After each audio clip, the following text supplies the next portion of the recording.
স্বামী স্ত্রী উভয়ের ক্ষেত্রে একই কথা প্রযোজ্য।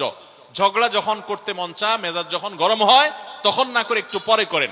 আমি সৌদি আরবে প্রবাসে যখন ছিলাম, আমি দেখেছি অনেক বাংলাদেশি ভাইয়েরা, তখন নেটের এত বেশি প্রচলন ছিল না, তারা মোবাইলে একটার পর একটা কার্ড রিচার্জ করতো 50 রিয়াল 100 রিয়াল দিয়া। কেন?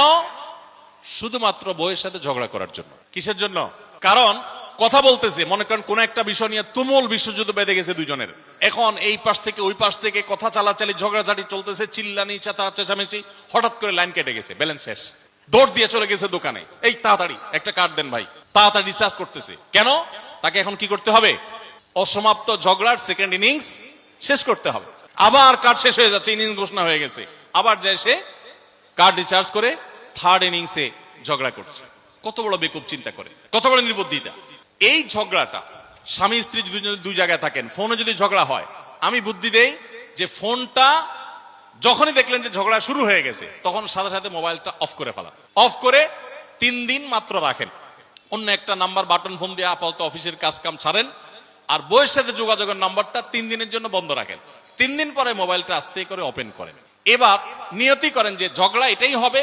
বউরে বলবেন, দেখো তোমার সাথে ঝগড়া এখানে এই পর্যন্ত থামতেছে, আমরা এখান থেকে আবার শুরু করবো ইনশাল্লাহ 3 দিন পর। 3 দিনের বিরতি দিচ্ছি, যুদ্ধবিরতি।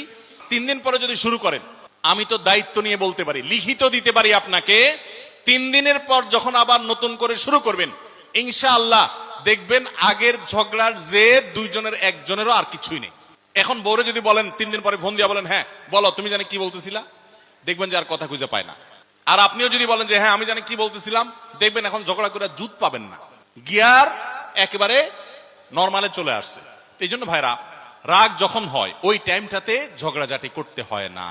তাহলে সেক্ষেত্রে দাম্পত্য জীবনে অশান্তি থেকে অনেকখানি বাঁচা যায়। যে ঠিক আছে আমরা ঝগড়া করব, এই বিষয়ে আমরা এখন কথা বলবো না, কালকে কথা বলবো, একটু অপেক্ষা করেন, উভয়ের জন্য সেখানে কল্যাণ থাকবে।